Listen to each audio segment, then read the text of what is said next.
Aujourd'hui, les États-Unis, avec nos proches alliés et partenaires, avons franchi une première étape importante vers une solution globale qui répond à nos préoccupations concernant le programme nucléaire de la République islamique d'Iran.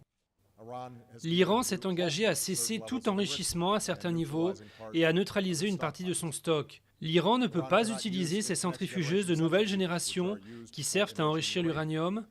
L'Iran ne peut pas construire ou mettre en route de nouvelles centrifugeuses et sa production issue des centrifugeuses en fonctionnement sera limitée. L'Iran cessera de travailler à la mise en fonctionnement d'un réacteur à plutonium et de nouvelles inspections donneront un accès plus large aux installations nucléaires iraniennes et permettront à la communauté internationale de vérifier que l'Iran tient ses engagements.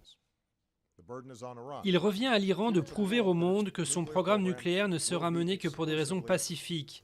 Si l'Iran saisit cette opportunité, le peuple iranien en tirera les bénéfices d'un rapprochement avec la communauté internationale et nous pourrons réduire petit à petit le manque de confiance entre nos deux nations. Pour notre part, les États-Unis et leurs amis et alliés se sont mis d'accord pour accorder à l'Iran un allègement modeste des sanctions, tout en continuant à appliquer les plus sévères. Nous n'imposerons pas de nouvelles sanctions et nous autoriserons le gouvernement iranien à accéder à une partie des revenus auxquels il n'avait plus droit en raison des sanctions. Mais la plupart des sanctions vont rester en vigueur et si l'Iran ne respecte pas totalement ses engagements pendant cette période de 6 mois, nous mettrons un terme à l'allègement des sanctions et remettrons la pression nécessaire.